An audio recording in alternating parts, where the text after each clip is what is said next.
Hello friends, welcome to यज्ञ investment academy. आज हम एक इंटरेस्टिंग टॉपिक देखेंगे। आप लोग बहुत दिनों से देख रहे होंगे या बहुत महीनों से देख रहे होंगे कि माइंडट्री और एल&टी इन्फोटेक में एक होस्टाइल टेक ओवर अटेम्प्ट के बीच में एक बैटल चल रहा है। तो L and T Infotech hostile take over करना चाहता है माइंडट्री का, और माइंडट्री ये बिल्कुल होने नहीं देना चाहता है। तो ये काफ़ी इंटरेस्टिंग एक फैक्टर डेवलप हुआ है इंडियन आईटी इंडस्ट्री में, इंफॉर्मेशन टेक्नोलॉजी इंडस्ट्री में। ये पहली बार ऐसा हो रहा है कि इतना एग्रेसिव होस्टाइल टेक ओवर का कोई अटेम्प्ट हो रहा है। तो थोड़ा सा हिस्ट्री दे देते हैं दोस्तों आपको माइंडट्री के बारे में। 1999 में ये कंपनी इस्टेब्लिश हुई थी। विप्रो के 10 एक्स एम्प्लॉयज़ ने मिलकर ये कंपनी फॉर्म की थी। काफ़ी अच्छे से इन्होंने ये कंपनी ऑलमोस्ट 8 इयर्स के लिए चलाई as a private limited firm, और उसके बाद 2007 में ये पब्लिक लिमिटेड मतलब लिस्टिंग के लिए गए। और आज की घड़ी में माइंडट्री का टोटल मार्केट कैपिटलाइजेशन है 16,000 करोड़ रुपए का, और ये 11th largest Indian software company है और बहुत ही मानी जाती है, कॉर्पोरेट गवर्नेंस के लिए मानी जाती है। इनके जो को फाउंडर्स थे mister Subroto Bagchi, Ashok Soota, Krishna Kumar Natarajan, N Parthasarathy, Scott Staples, ये बहुत ही अच्छे से जाने जाते हैं कॉर्पोरेट गवर्नेंस के लिए। एथिक्स, वैल्यूज़ एंड एथिक्स के लिए बहुत ज़्यादा मायने रखता है ये लोगों के लिए। और ये बिल्कुल नहीं चाहते कि कोई दूसरी कंपनी आके इनको टेक ओवर करे, क्योंकि पर्टिकुलरली सिनर्जीज इनको लगती है कि कॉर्पोरेट गवर्नेंस में सिनर्जीज मैच नहीं होंगी। दो एल&टी भी एक बहुत ही अच्छे से कॉर्पोरेट गवर्नेंस से मैनेज की गई कंपनी है, बट फिर भी इनको लगता है कि उनके साथ सिनर्जी नहीं बैठेगी। इनके जो एक को फाउंडर थे मिस्टर अशोक सुता जी, इन्होंने 2011 में ये कंपनी छोड़ दी थी और इन्होंने हैप्पीएस्ट माइंड्स टेक्नोलॉजीज नाम की एक कंपनी फॉर्म की है। तो अभी जो करंट चेयरमैन है, एग्जीक्यूटिव चेयरमैन मिस्टर नटराजन, ये अभी है। और सुब्रतो बागची जी जो है नॉन एग्जीक्यूटिव डायरेक्टर है अभी माइंडट्री के, और वो अभी ओडिशा गवर्नमेंट के साथ स्किल डेवलपमेंट के वहाँ पे काम कर रहे हैं। बट अभी उन्होंने एक जस्ट रिसेंटली एक ट्वीट भी किया था कि वो अपनी कंपनी सेव करने के लिए वापस आ रहे हैं। मतलब एल&टी का जो ये टेक ओवर बिड है, होस्टाइल टेक ओवर बिड जो है, इसको थोड़ा अनसक्सेसफुल करने के लिए वापस ये सारे प्रमोटर्स एक साथ आ रहे हैं और एक अच्छी सी फाइट देना चाहते हैं। तो माइंडट्री का बिजनेस सेगमेंट देख लेते हैं दोस्तों। 11th largest IT consulting and software company है ये। तो इसका जो मेन बिजनेसेस आते हैं वो है मीडिया एंड सर्विसेज, BFSI मतलब banking and financial services and insurance and manufacturing. ये इसके मेन 3 बिजनेस सेगमेंट्स है। तो मीडिया एंड सर्विसेज से 37.47% बिजनेस आता है, BFSI से 24.26% एंड मैन्युफैक्चरिंग से 23.23% ऐसा आता है। इनके क्लोज टू 340 एक्टिव क्लाइंट्स है। इनकी जो मेजर सर्विसेज ऑफर्ड है वो है IT services and research and development services. अच्छे खासे ग्लोबल अलायंसेस भी किए हुए हैं इस कंपनी ने, जैसे कि Microsoft, HP, Oracle, Bluetooth, SIG, Intel, IBM, SAP, Orange, Sun Microsystems और बहुत सारी बड़ी बड़ी ग्लोबल कंपनीज के साथ इनके टाइप्स है। और अगर एक्टिव क्लाइंट्स में हम बात करेंगे तो जेट्रॉनिक्स, सोनोको, ABB, एलायंस, देन सीमेंटेक और कुछ कंज्यूमर गुड्स की कंपनीज भी है जैसे कि सैमसंग, ये इनके मेन क्लाइंट्स हैं। अभी इंटरेस्टिंग चीज़ें देखते हैं, थोड़ा सा माइंडट्री के शेयर होल्डिंग पैटर्न के बारे में बात करते हैं। तो जैसे आप देख सकते हो 13.32% ये जो स्टेक है ये प्रमोटर के पास स्टेक है। तो आप समझ सकते हो दोस्तों कि प्रमोटर्स का स्टेक बहुत कम है इस कंपनी में, इसीलिए होस्टाइल टेक ओवर होने के चांसेस और ज़्यादा बढ़ गए हैं। FIS की जो होल्डिंग है वो है 40.18%। तो FIS किसी के सगे नहीं होते हैं, और यहाँ पे सिर्फ FIS यही एक प्रॉब्लम नहीं है प्रमोटर्स के लिए। इवन ये जो इनकी नॉन इंस्टीट्यूशनल होल्डिंग है 35.77%, इसमें से क्लोज टू 20.4% ये जो होल्डिंग है वो है cafe coffee day related group companies में। यानी कि जो मिस्टर सिद्धार्था है जो कैफे कॉफी डे के प्रमोटर है, उनका में बहुत बड़ा होल्डिंग है इसमें। मतलब अगर आप देखोगे 20% ऑफ 16,000 करोड़ ये जो टोटल मार्केट कैपिटलाइजेशन है माइंडट्री का, इसमें से 20% अगर मिस्टर सिद्धार्था होल्ड कर रहे हैं उनके ग्रुप कंपनीज के साथ, इसका मतलब 3200 करोड़ रुपए का जो वैल्यूएशन या मार्केट कैपिटलाइजेशन है out of this is held by mister Siddhartha. और ये जो चीज हो रही है ना, ये सारा जो टेक ओवर का बिड हो रहा है, ये इसी स्टेक से ज्यादा हो रहा है। मतलब ये जो यहाँ पे आप देख सकते हो 10.63% ये कॉफी डे एंटरप्राइजेस लिमिटेड का स्टेक है, Coffee Day Trading Limited 6.45 and VG Siddhartha in his personal capacity is holding 3.33%।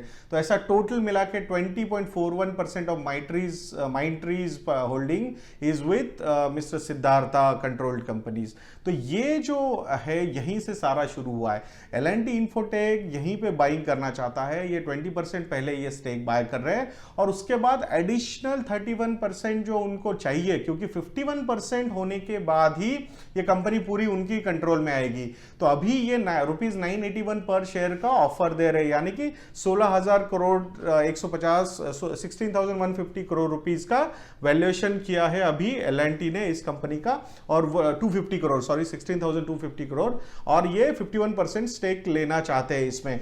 तो अभी कुछ टेक्निकलिटीज यूज किए इन्होंने, किसने, L&T ने, क्योंकि अंटिल अनलेस आपके पास 25% स्टेक नहीं होता किसी कंपनी में, आप पब्लिक के पास ओपन ऑफर लेके नहीं जा सकते। बट इन्होंने कुछ एक under section 1 clause section 3 clause 1 के अंडर टेक ओवर कोड के अंदर इन्होंने even they are applying for public का जो ओपन ऑफर है, इसके बारे में और डिटेल्स आएंगे क्योंकि हम उस पर भी स्टडी कर रहे हैं, तो वहां पे और आपको डिटेल में समझाएंगे इस चीज को। बट अभी के लिए समरी ये है दोस्तों कि यहाँ पे L&T बहुत ही एग्रेसिवली जा रहा है। तो L&T की बिड को जो है कि कैसे माइंट्री मतलब उल्टाने की कोशिश कर रहा है, तो वो क्या कर रहे हैं अभी कि उनके पास अभी 2800 करोड़ रुपए के रिजर्व्स है, कैश रिजर्व्स है माइंट्री के पास, और विदाउट शेयर होल्डर्स अप्रूवल ये 2800 करोड़ में से 10% यानी कि 280 करोड़ रुपए माइंट्री यूज कर सकता है प्रपोजल टू बायबैक, और इसीलिए जल्द ही वो उनका शेयर होल्डर्स मतलब पहले तो ये एक्वायर कर लेंगे क्योंकि उसके लिए अप्रूवल की जरूरत नहीं है, और उसके बाद एडिशनल 20 मतलब 700 करोड़ तक रुपए के बायबैक करने के लिए माइंट्री कोशिश करेगा from the 2800 crore rupees. But हमें लगता है कि ये फेल्ड अटेम्प्ट हो सकता है माइंट्री का, बिकॉज सबसे बड़ा गेम चेंजर यहां पे ये है कि FIIs क्या चाहते हैं, और जो हमें लग रहा है जिस तरीके से सिचुएशन डेवलप हुई है, L&T इतने एग्रेसिवली कभी नहीं जाएगा अनटिल अनलेस FIIs की जो अप्रूवल इनके पास है। मतलब FIIs भी बहुत है इसमें, जैसे कि अगर मैं आपको बोलता हूं नालंदा इंडिया फंड 10.61% होल्ड करता है इस कंपनी में, तो ये की इन्फ्लुएंसर है। उसके बाद UTI म्यूचुअल फंड ये भी 2.9% होल्ड करता है, देन अमानसा होल्डिंग्स 2.27% होल्ड करता है, वैनगार्ड 2.51% होल्ड करता है, और L&T म्यूचुअल फंड 1.08% होल्ड करता है। तो ये की इन्फ्लुएंसर्स है जो इस डील को इन्फ्लुएंस कर सकते हैं, और जहां तक हमें लग रहा है कि ये FIIs भी चाहते हैं कि अभी मैनेजमेंट का कुछ चेंजेस हो जाए, क्योंकि उनका कहना यह है कि वही मैनेजमेंट अगर वहां पे रहेगी तो एक एग्रेसिवनेस कम होता है। सो नॉर्मली इसीलिए आप देखते हो कि हर 5-6 साल बाद बड़ी बड़ी कंपनीज अपने CEOs वगैरह ये बोर्ड चेंज, बोर्ड तो बहुत ज्यादा चेंज होते हैं, बट CEOs की टीम, मैनेजमेंट टीम जो होती है, जो एक्चुअल बिजनेस मैनेज कर रही होती है, वो चेंज करने की कोशिश करते हैं क्योंकि उनको नए आइडिया चाहिए। एक स्टैग्नेंसी आ जाती है अदरवाइज थॉट प्रोसेस में, तो वो थॉट प्रोसेस के चक्कर में हमें ऐसा लगता है कि L&T ने ये बैटल जीता हुआ है, और L&T बस अभी फॉर्मली सारी ये चीजें कर देगा। एक वर्स्ट केस सिनारियो L&T के लिए, वर्स्ट केस सिनारियो में अगर ये बायबैक ये नहीं कर पाते, मतलब ओपन ऑफर देके भी ये पूरा 51% स्टेक नहीं ले पाते, तो फिर भी वो चाहते हैं कि भाई ये ठीक है, फिर एज एन इन्वेस्टमेंट वो चलाते रहेंगे, बट वो as an investment which will be very illogical कि आप माइंट्री में भी स्टेक लेके बैठे हो बट कंट्रोलिंग स्टेक नहीं है, वहां पे आप कुछ एक्शंस नहीं ले पा रहे हो। बट जहां तक हमें लगता है कि लूजिंग बैटल नहीं खेलेगा L&T इन्फोटेक, इनका जिस तरीके का एग्रेसिवनेस यहाँ पे दिख रहा है वो डेफिनेटली हमें लगता है कि माइंडट्री को एक्वायर करके ही रहेंगे, और ये जो दोनों मिला के कंपनी जो होंगी 6th और 7th पोजीशन पे आके बैठ जाएंगी। ये दोनों कंपनीज का बिजनेस अगर हम मिलाते हैं सॉफ्टवेयर का, और वो जिस सिनर्जीज के बारे में अगर हम बात करेंगे तो L&T का जो टोटल बिजनेस है लास्ट ईयर का, हम अगर 9 मंथ्स का पर्टिकुलरली FY19 के, तो $1 बिलियन का है और माइंडट्री का है $0.73 बिलियन। तो ये दोनों का अगर मिला देते हैं हम, तो ये 6th पोजीशन पे जाके बैठ जाएंगी ये दोनों कंपनीज। एंड L&T के बहुत सारे बिजनेसेस जैसे BFSI भी है, मैन्युफैक्चरिंग भी है, CPG and retail and pharma भी है, इंश्योरेंस भी है, मीडिया एंड एंटरटेनमेंट भी है। तो बहुत सारे बिजनेसेस में सिनर्जी डेफिनेटली हमें लगता है कि यहाँ पे बैठ सकती है। माइंडट्री को सबसे बड़ा प्रॉब्लम यही लग रहा है कि कॉर्पोरेट गवर्नेंस में उनका और L&T का मैच नहीं है। तो लेट अस सी अभी how things go on, but L&T के पास, L&T इन्फोटेक के पास बहुत ही स्ट्रांग एक बैकिंग है, वो है L&T की, जो एक उसकी पेरेंट कंपनी है। तो डेफिनेटली हमें लगता है यहाँ से ये फाइट और ज़्यादा इंटरेस्टिंग होगी, but in I think in next 15 to 20 days बहुत सारी चीज़ें क्लियर हो जाएंगी। तो दोस्तों, हम आशा करते हैं कि आपको ये इन्फॉर्मेशन यूजफुल लगी होगी। तो हम देखेंगे अभी कैसी कैसी चीज़ें होती है। अगर ये टेक ओवर होता है तो और एक अच्छे से वीडियो बनाएंगे और ज़्यादा सिनर्जीज के लिए इन दोनों की चीज़ों पे। बाकी आप लोगों को तो पता ही है दोस्तों, हमारी वेबसाइट है investindia.in। इस वेबसाइट पे जाके आप हमारा स्टॉक सब्सक्रिप्शन ले सकते हो। वहाँ पे हम बिजनेसेस को बहुत ही डिटेल में समझाते हैं। अराउंड 40 to 50 मिनट्स के वीडियोस बनाते हैं कंपनीज पे। अभी हम कंजम्पशन थीम पे बहुत सारे वीडियोस बनाए, almost 28 videos are live there. तो अगर आप चाहते हो वो सब्सक्रिप्शन लेना, तो आप हमारी वेबसाइट investindia.in पे जाके स्टॉक सब्सक्रिप्शन ले सकते हो। इसके रिलेटेड कुछ क्वेरीज है तो आप हमें मेल भी लिख सकते हो या फिर हमें कॉल भी कर सकते हो।